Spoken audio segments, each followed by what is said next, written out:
I sit cross-legged on the hardwood floor of my parents' Portland living room, surrounded by torn wrapping paper and the artificial pine scent of Christmas morning.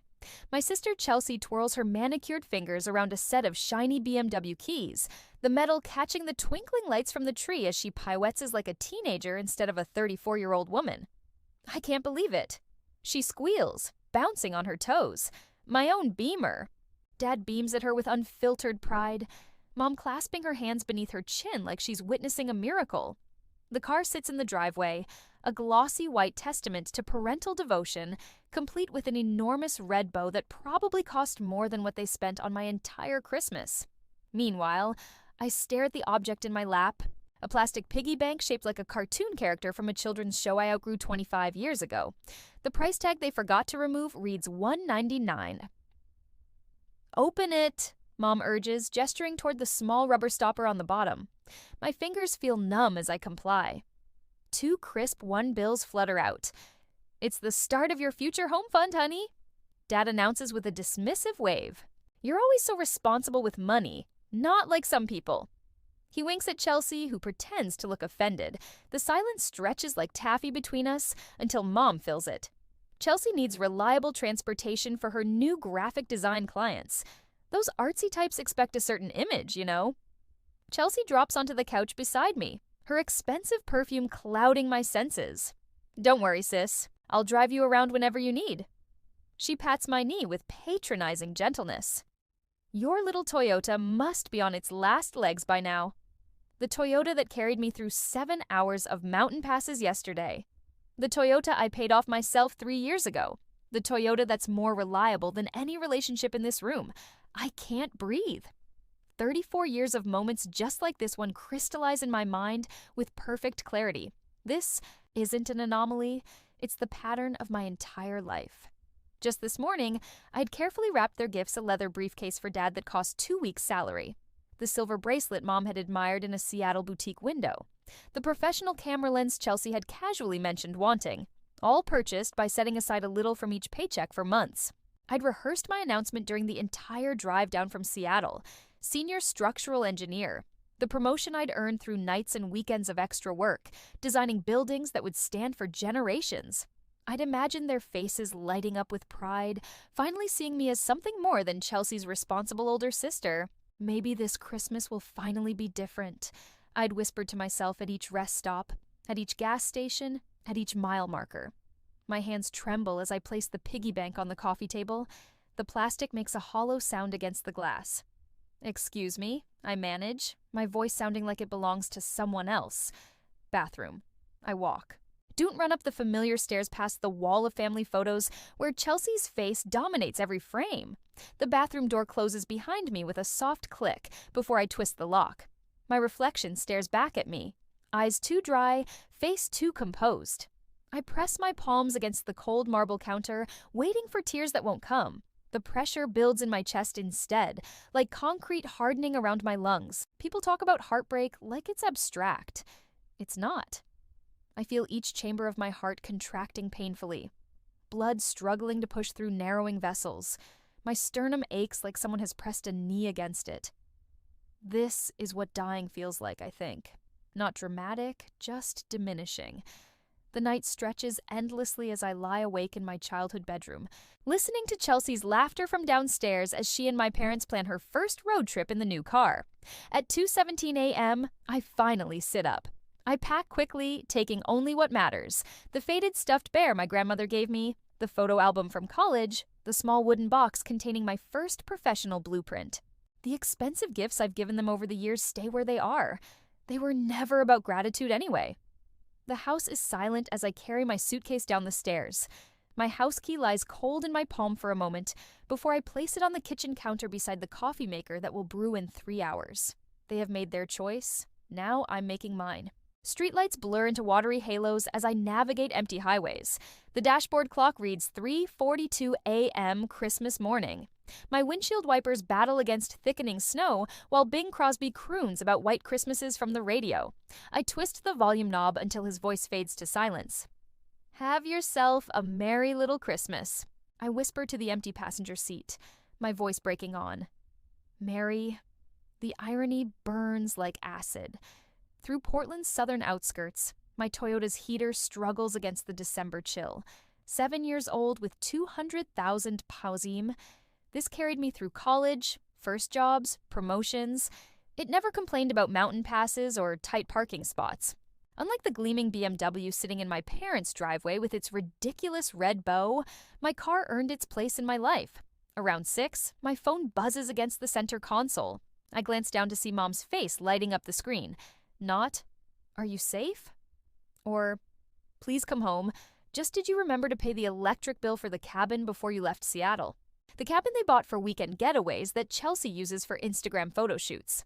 A semi-truck passes, spraying slush across my windshield. For 3 terrifying seconds, I drive blind until the wipers clear enough space to see. My hands shake against the steering wheel as memories flood faster than the wipers can clear them away. 5th birthday, Chelsea's princess party with professional decorations, pony rides, and a 3-tier castle cake. 30 neighborhood kids and party hats. My celebration the following year. Grocery store sheet cake, 2 friends from kindergarten. Party supplies from the dollar bin. Your sister needs the social stimulation, Dad explained when I asked why. You're more independent. Independent. Their code for you don't need us. High school graduation, valedictorian, my carefully crafted speech about persistence and dreams. Empty seats in the family section because Chelsea's junior varsity soccer team had an away game. We'll watch the recording, Mom promised. The VHS tape sat unwrapped on my dresser until I left for college. Your sister needs the encouragement, Mom said. You always succeed without our help. Without help, they're code for you're on your own. College years flash before me as highway signs count down miles to the California border. Working 25 hours weekly at the campus bookstore and cafeteria, taking maximum course loads to graduate early, stretching student loans and scholarships. While Chelsea explored artistic inspiration across Europe on our parents' dime, your sister needs to find herself, Dad insisted during one of our rare phone calls. You've always known exactly who you are, known who I am. Their code for you don't deserve exploration. My phone buzzes again. Dad, this time I let it ring until voicemail catches it. The first hint of dawn lightens the eastern horizon as tears blur oncoming headlights into golden streaks. I pull onto the shoulder, hazards blinking, and press my forehead against the steering wheel. The patterns crystallize with sudden clarity. Dad controlling the money, withholding from me while bankrolling Chelsea's every whim. Mom manipulating emotions, making me feel selfish for wanting even scraps of attention. The perfect system. One parent handling financial favoritism, the other maintaining emotional control. My phone rings again. Not family this time. Monica Perez, my college roommate turned lifelong friend. Where are you? Her voice, warm and worried, fills the car through Bluetooth somewhere in southern Oregon. My voice sounds hollow, unrecognizable, heading south. To where? I don't know. The line goes quiet for a moment, then come to San Francisco. Stay with me. Family doesn't treat family like this. Monica knows. She witnessed the evidence firsthand during college. The packages that arrived for me containing practical necessities while Chelsea received designer clothes. The holiday breaks when I stayed in dorms because flying home was too expensive the same years my parents took Chelsea to Aspen and Maui. I can't impose. Stop. Monica's voice turns firm. You've spent your whole life being the helper. Let someone help you for once. The words crack something open inside me. Help. Such a simple concept, yet foreign to my experience. In my family, help flows one direction toward Chelsea, toward my parents, never toward me. Okay, I whisper, surprising myself. Text me your location every hour. Drive safe. I'm making up the guest room. The call ends. I ease back onto the highway, wipers clearing fresh snow. For the first time since leaving Portland, my shoulders lower slightly from their defensive hunch. By 7:30 a.m., I cross the California state line. The Welcome to California sign gleams in early sunlight. My phone screen shows 17 missed calls, 32 text messages. With deliberate motions, I turn off notifications from Mom, Dad, and Chelsea. The silence feels weightier than any accusation. My stomach growls, reminding me I haven't eaten since yesterday's Christmas Eve dinner. A small roadside diner appears ahead. Its neon open sign a beacon in the morning light. I pull into the nearly empty parking lot. Inside, the warmth envelops me like an embrace. coffee-scented air and the sizzle of breakfast on a distant grill. An older waitress with silver-streaked hair approaches with a coffee pot. "Rough night?" she asks, filling a mug without waiting for my answer. Her name tag reads Gloria. "Rough life," I mutter, then feel immediately embarrassed by the melodrama. Gloria doesn't flinch. "Honey, I've been serving coffee for 40 years. I know heartbreak when I see it. Family or boyfriend?" "Family." She nods, sliding a menu toward me. "Blood makes you related. Love and respect make you family." Her weathered hand rests briefly on mine. "The special's good today. Comes with extra bacon." I order the special and wrap my hands around the coffee mug. Gloria's words echo as I watch snowflakes dissolve against the window glass. Blood makes you related. Love and respect make you family. For 34 years, I've been related to the Collins family. Perhaps it's time to find out what being part of a real family feels like. 3 weeks later, I am with my friend in San Francisco. My phone vibrates against the nightstand for the 13th time this morning. Dad's number again. I count to 10 before silencing it, adding his call to the growing cemetery of voicemails I refuse to resurrect. The first week, their messages held confusion. The second, concern. Now in week 3, they've evolved into something darker. Manipulation wrapped in parental authority. Iris Elizabeth Collins. Dad's latest voicemail thunders through the speaker when I finally check. "If you don't return this car immediately, I'll report it stolen." This childish behavior has gone on long enough. The Toyota, my Toyota, the one with my name on the title and 7 years of paid-off receipts? I crush the throw pillow against my stomach, swallowing the acid that rises in my throat. Mom's message follows. "The doctor says my blood pressure is dangerously high because of the stress you're causing." Is that what you want? For me to end up in the hospital because you're being selfish? I delete them both without responding, though my finger hovers over the screen longer than I care to admit. My temporary sanctuary in Monica's spare bedroom feels both foreign and familiar. The walls are painted a soft terracotta that catches the morning light, warming the space in ways my Seattle apartment never did. On the dresser, my laptop displays an email I've rewritten 14 times. "Dear Mr. Sanderson, Dear Mr. Sanderson, I'm writing to formally request a transfer to the San Francisco office, effective immediately." My finger clicks send before I can reconsider. No family connections, no favors called in. Just my work record, my reputation, my worth as a structural engineer. 3 hours later, the approval arrives in my inbox. Just like that, as if I've always been capable of creating my own path. "You got it?" Monica appears in the doorway, reading my expression. Her dark curls frame a face lined with genuine happiness for me. The concept still feels foreign. Someone celebrating my accomplishments without making them about themselves. I start Monday. I confirm. Now I just need to find a place. I start Monday. Monica grins.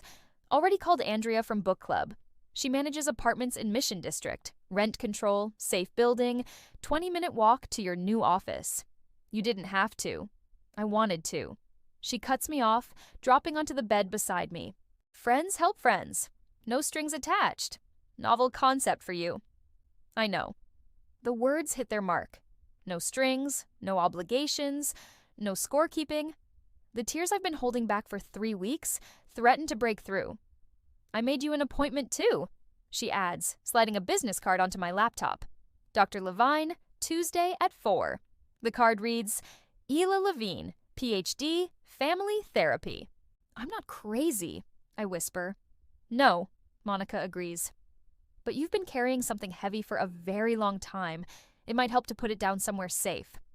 On Tuesday afternoon, the therapist's office smells like lemon furniture, polish, and old books. Dr. Levine wears reading glasses on a beaded chain and sensible shoes that make no sound on the carpet. She doesn't rush to fill silences, just waits while I struggle to form words that have never been spoken aloud. Favoritism. I finally say the word hanging between us, like a newly discovered planet. My entire life. "And how did that make you feel?" she asks. "Like I was worth exactly 2, I answer. Later that week, the apartment Andrea shows me is small, 650 FT with a kitchenette barely wide enough for a refrigerator. But the windows face west, catching afternoon sunshine that spills across hardwood floors. It's mine by nightfall. I buy a futon, a lamp, and a small desk. Nothing more. The emptiness feels intentional rather than impoverished.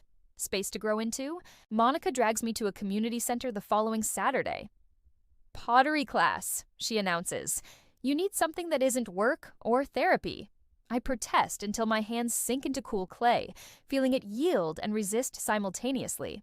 The instructor, a woman with silver hair and paint-spattered overalls, stands behind me. Don't force it, she murmurs. Listen to what it wants to become. My fingers tremble as they shape something from nothing. By class end, I've created a small, imperfect bowl with uneven edges. It's hideous and beautiful and entirely mine. The first video call comes 4 weeks after Christmas. I answer, on the third ring, steeling myself against the familiar surge of guilt their faces trigger. Where have you been? Dad demands immediately. His face fills the screen red with indignation. Your mother has been worried sick. Behind him, Mom dabs at eyes that remain strategically dry. San Francisco, I answer calmly. I transferred offices without discussing it with us first. Mom interjects, pushing into frame. How could you be so inconsiderate? The old pole tugs at my chest. Apologize. Plate. Make it right. But Dr. Levine's words echo. Your feelings are valid. Their reactions belong to them, not you. I needed space, I say instead. Space from what? Dad barks. From family, from responsibility, from growing up, from feeling invisible, I reply, surprised by the steadiness in my voice, from being valued less than Chelsea, from trying to earn love that should have been freely given. Mom's tears flow instantly, right on cue. How can you say such hurtful things? We've always loved you both the same. I'm not responsible for your feelings anymore, I tell her. The words feel like stones I've been carrying in my mouth for years. Finally released. I'm responsible for mine. Dad slams his palm against the table.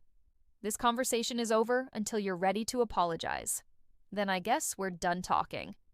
I answer and end the call. In days to come, the rumors reach me through LinkedIn messages and texts from former coworkers.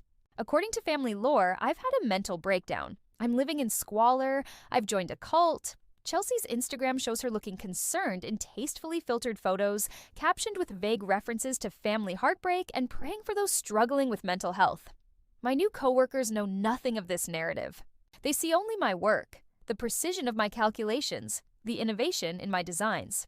When Chelsea shows up unannounced at the office reception 10 days later, Monica happens to be dropping off lunch. She's in a meeting. Monica informs her coolly, and she'll remain in meetings indefinitely for uninvited visitors. My therapy group meets Wednesday evenings in a church basement that smells of coffee and old hymnals. 8 strangers connected by similar wounds. Family doesn't get a pass just because they're family, says Raymond, a 60-year-old accountant who hasn't spoken to his brother in 20 years. Love without respect isn't love, it's possession. So the words settle in my chest like truth. 6 months after Christmas, my apartment has transformed. Pottery lines the windowsills, each piece more refined than the last. A proper bed has replaced the futon. The promotion to senior project manager came with a raise that ended any lingering financial anxiety. On my bookshelf sits the plastic piggy bank. I filled it with crisp $2 bills, one for each week of freedom, not as punishment, but as a reminder. Sometimes the smallest betrayals reveal the largest truths. The first holiday season approaches with both dread and relief. No presents to buy that won't be appreciated. No performances to maintain. No diminishment to endure. Just me in a space I've created becoming someone I'm finally learning to value. Worth far more than $2. A month later, the ivory envelope sits on my kitchen counter like a landmine. 3 days it's been there untouched. Cousin Vanessa's wedding invitation. My name in swooping calligraphy. Iris Collins. No, +1. Just me. Expected to return to the fold unaccompanied. So, what are you thinking? Dr. Winters asks, her office chair creaking as she leans forward. I trace the edge of the armrest, counting the brass tacks one by one. I'm going. Her eyebrows rise slightly. That's a change from last week. On my terms, I add quickly. I've booked a room at the Hilton 4 blocks from the venue. Dad called twice, insisting I stay at their rental house with everyone. And what did you say? Nothing. I smile, remembering the satisfaction of letting his voicemail fill with increasingly desperate messages. The boundary is the message. 7 months of therapy has taught me the vocabulary of self-P protection. 7 months after Christmas drove away. 7 months of rebuilding myself. 1 therapy session, 1 pottery class, 1 peaceful evening alone at a time. During the session, my phone buzzed. Chelsea, the 3rd text today. Can't wait to see you next weekend. We need sister time before the wedding madness. I slide the phone back into my purse without responding. Dr. Winters notices your sister again. Suddenly, we're best friends. I laugh, but it comes out hollow. She never texted this much when we lived in the same city. What do you think she wants? A ride from the airport? Money? The old Iris who carried her emotional baggage along with her actual luggage. I run my fingers across the fabric swatch on my lap. Midnight blue silk for the dress I've commissioned. 3 fittings to ensure it hangs perfectly from my shoulders. Skims my curves without apology. The color of power, not reconciliation. They've enlisted flying monkeys. I tell Dr. Winters. Uncle Pete called last night about how families need to stick together. Aunt Judith emailed about forgiveness being divine. Even Vanessa's fiancé sent a Facebook message. They're coordinating. And how does that make you feel? Before therapy, I would have said fine. Always fine. Instead, I traced the physical truth of my emotions, the tightness in my throat, the cold sweat along my hairline, the slight tremor in my fingers. Terrified, I admit, but also ready. Later that evening, I spread the seating chart Vanessa accidentally included in a group email across my kitchen table. There I am, placed between my parents, directly across from Chelsea. The family tableau was restored. I reach for my phone. Vanessa, it's Iris. I have a small request about the seating arrangements. Friday arrives with San Francisco fog that burns away as my plane takes off. The clouds part somewhere over Oregon, revealing the landscape of my childhood. My heartbeat quickens as we begin our descent into Portland. The rehearsal dinner location glows golden against the twilight sky. I stand on the sidewalk, touching the smooth stone pendant Monica gave me before I left. Strength isn't about not feeling fear, she'd said. It's about feeling it and walking forward anyway. I straighten my shoulders and pull open the heavy wooden door. Conversations halt mid-sentence. Heads turn. My mother's hand flies to her throat. My father's drink pauses halfway to his lips. I've changed. The Iris who fled at Christmas was a shadow. This. Woman in tailored black pants, emerald silk blouse, and heels that announce each step with authority, is solid, present. The diamond studs in my ears catch the light as I scan the room, nodding acknowledgments without rushing toward anyone. Chelsea approaches first, arms outstretched, but something is different. The designer watch is gone. The highlights in her hair have grown out. Her smile seems strained rather than entitled. You look amazing, she says, embracing me briefly. Thank you. I step back, maintaining the space between us. How's the BMW treating you? Her eyes dart away. I had to trade it in. Got a Honda. More practical, you know. Beyond her shoulder, I spot my parents huddled with Aunt Martha. Mother dabs at her eyes with a cocktail napkin. Father's shoulders slump forward in a posture I've never seen before. Cousin Tara appears at my elbow, vodka tonic in hand. God, am I glad you're here, she whispers. You wouldn't believe the drama since Christmas. Oh, your parents are selling the house. She leans closer. Medical bills, they say, but everyone knows they've been floating Chelsea for years. Reality finally caught up. Before I can respond, a waiter circulates with champagne. I take a glass, watching the bubbles rise and burst against the surface. Just like the family stories, what rises eventually pops. Uncle Simon approaches, clasping my free hand. You're looking well, Iris. That job in San Francisco must agree with you. Senior project manager now, I say, the words still tasting new on my tongue. His eyes widen. No kidding. That's wonderful. More relatives orbit toward me throughout the evening. Cousin Michael confesses he always noticed how differently I was treated. Aunt Martha hugs me too tightly, whispering, Your father lost his job 3 months ago. Your mother's on anxiety medication. I absorb each revelation with the strange detachment of someone watching waves break against a shore from which they've retreated to higher ground. My father corners me during cocktail hour, bourbon heavy on his breath. Family sticks together, Iris. His voice carries the familiar weight of authority, but something essential has crumbled beneath it. No matter what does it, Dad?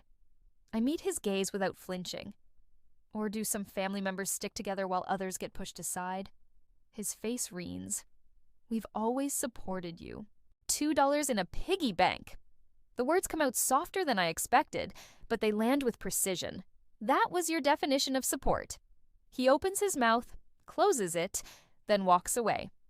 In the ladies' room, my mother appears beside me at the sink, eyes swimming with tears. "We miss you so much," she says, reaching for my hand. I continue washing my hands, the soap slippery between my fingers. I miss who I thought you were, too. Back in the main room, Chelsea pulls me onto the terrace. The evening air carries the scent of roses from the garden below. The BMW got repossessed. She blurts out, "I'm drowning in debt. Design clients dried up. Dad can't help anymore." Her voice cracks. "I don't know how to do this, Iris. I never learned how to stand on my own." The confession hangs between us. 7 months ago, I would have immediately offered solutions, money, and a place to stay. The old Iris would have added this burden to her collection. Instead, I place my hand gently on her arm. "That sounds really hard, Chelsea." I feel compassion without responsibility, a distinction that took months of therapy to learn. "I'm sorry you're going through that."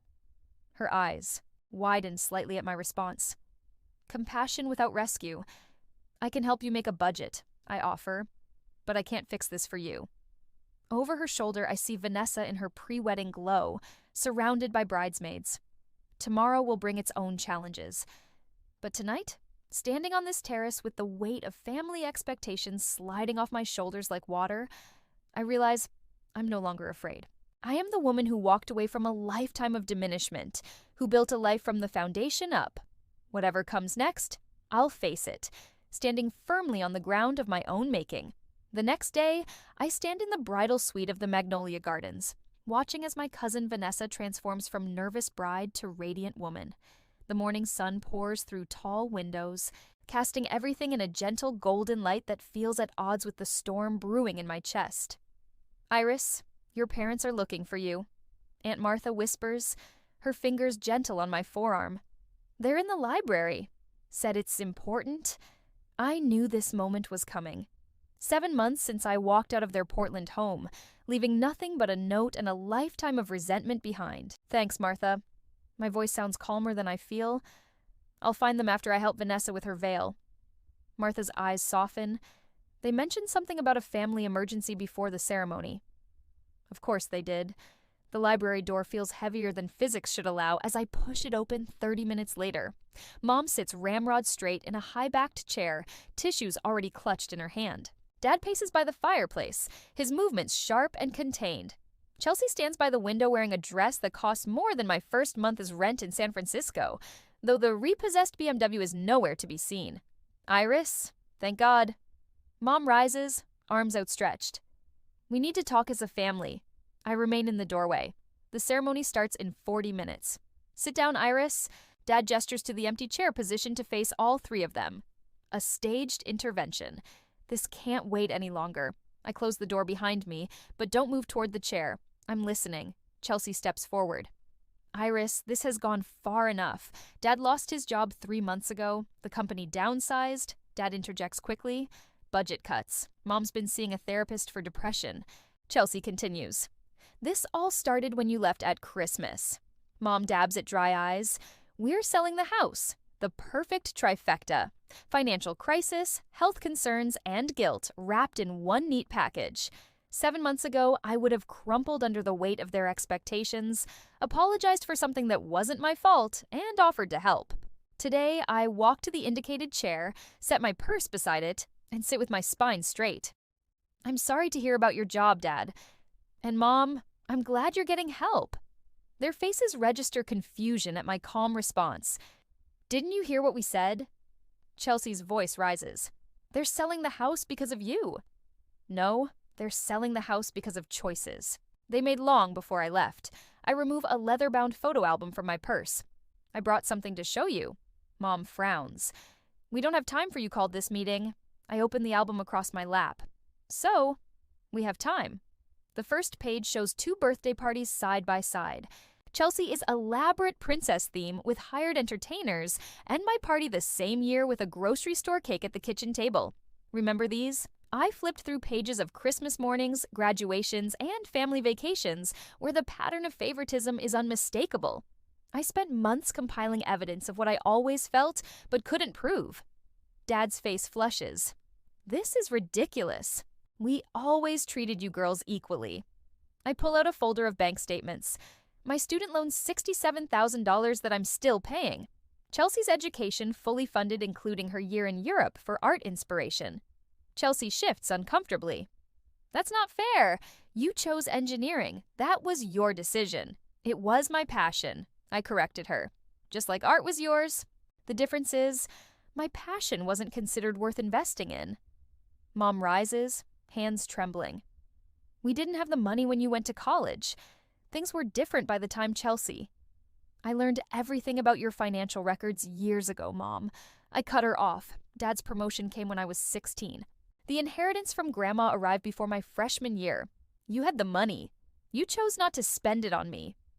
The room grows uncomfortably quiet as I lay out birthday cards spanning 30 years. The messages to Chelsea overflow with effusive love. Mine contain practical advice and reminders to work hard. We always knew you'd be fine. Dad finally says, his defensiveness cracking. You were always so capable. There it is. The truth behind decades of disparity. Being capable doesn't mean I deserved less love. My voice remains steady even as heat builds behind my eyes. Being responsible didn't mean I should carry everyone else's burdens. Mom collapses into genuine, not manipulative tears. We never meant to hurt you. Intent doesn't erase impact. I reach into my purse one final time. The plastic piggy bank makes a hollow sound as I place it on the coffee table between us. Dad stares at it.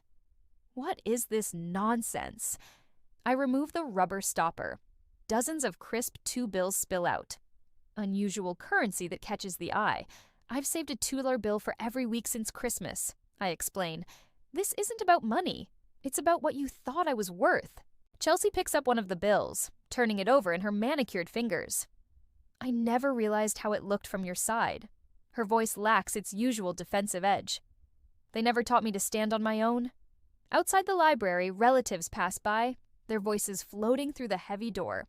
In minutes, they'll gather to celebrate love and commitment while our family confronts decades of its absence. I don't want apologies, I say, standing. I want change. I'll consider reconciliation under 2 conditions: family therapy and respect for my boundaries. Dad opens his mouth to argue, but Mom places her hand on his arm. We'll do it, she says, surprising us all, whatever it takes. I gather my evidence and the piggy bank, but leave its contents on the table. That's yours to keep. A reminder of what happens when you value one child over another. Walking toward the door, I pause with my hand on the knob. I need to take my seat for the ceremony. My friend Monica is saving me a place. As I step into the hallway, my back straight and heart lighter than it's been in months. I hear Chelsea whisper to our parents, "She's different now." She's right. The woman who left that Christmas morning carrying nothing but grief and resolution is gone. In her place stands someone who finally understands her own worth isn't measured by what others think she deserves, but by what she refuses to accept. On Christmas, the sunshine spills across the hardwood floors of my San Francisco apartment as friends gather around a table that actually belongs to me. The scent of rosemary and sage from the roasting turkey mingles with laughter. Real laughter, not the strained kind that used to echo through my parents' house. To Iris, Monica raises her glass, her dark curls catching the light from the window. Who builds bridges better than anyone I know, both at work and in life? My cheeks warm at the toast. 1 year ago today, I placed a house key on a counter and drove away from everything familiar. Now I stand in an apartment filled with people who choose to be here, surrounded by pottery pieces I created with my own hands. And to Senior Project Manager Collins, adds Elliot, his fingers brushing mine under the table, his touch still sends electricity through me. Not the lightning strike of infatuation, but the steady current of something building toward permanence. Whose team finished the Richardson Tower project 2 weeks ahead of schedule. Elliot understands deadlines and structural integrity, an environmental engineer who values sustainability in buildings and relationships alike. When he first asked me to coffee 6 months ago, I almost declined. Old habits of self-sacrifice die hard. My therapist, Dr. Winters, called it progress when I said yes. The kitchen timer chimes, saving me from having to acknowledge their praise. Some changes take longer than others. Need help?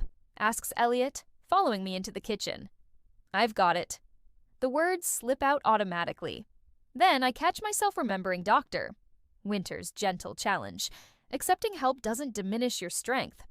Actually, could you carve the turkey? I never learned how. My phone vibrates with a video call from Chelsea. Monthly call's a boundary we established after the wedding confrontation. I answer while Elliot handles the carving. Merry Christmas, Chelsea says, her face filling the screen. Her apartment visible behind her looks smaller than mine. No designer furniture, no luxury car parked outside. Working 2 jobs has given her a new perspective on money, along with the shadows under her eyes. You look happy, she says, voice softer than it used to be. Your place looks beautiful. It feels like home. I angle the camera to show my pottery studio in the spare bedroom, once formless clay now shaped into bowls and vases that line the shelves. How are Mom and Dad? Dad's 90 days sober today. He wanted me to tell you. She adjusts the camera to reveal our father sitting in a modest apartment living room, looking smaller somehow. The AA meetings are helping. He's different when he's not drinking. I nod, not ready to fully process that revelation. And Mom, still volunteering at the community center. She wanted to come to the call, but had an emergency food drive. Chelsea pauses. They ask about you. Not in the old way, though. We talked for a few more minutes before saying goodbye. The wall clock shows it's time for dinner. Around my table, conversation flows between Monica, Elliot, and friends from my engineering firm and pottery class. No one mentions the piggy bank displayed on my mantle, now filled with dollar bills representing lessons rather than resentment. After dessert, Chelsea texts a photo of a handmade clay ornament, clearly her first attempt at pottery. Not pretty, but made with love. Mailing it tomorrow. Then another message arrives from my mother. Found this in the attic while downsizing. It always belonged to you. The attachment shows my childhood dollhouse, the one thing I truly loved growing up. The deed. Transfer paperwork sits below it, officially making it mine. Later, when everyone has gone and Elliot helps with the last dishes, I step onto my balcony. San Francisco Bay stretches before me, lights from the bridges reflecting on dark water. Buildings I helped design stand in silhouette against the night sky. Worth isn't something you earn through usefulness, I whisper to the city lights. It's something you claim by you will and won't accept. Elliot joins me, wrapping a blanket around my shoulders against the December chill. Deep thoughts. Just grateful, I answered, leaning into his warmth. Sometimes the greatest gift is realizing what you won't accept anymore. The piggy bank sits visible through the window. No longer a symbol of what I lacked, but what I found the courage to value myself.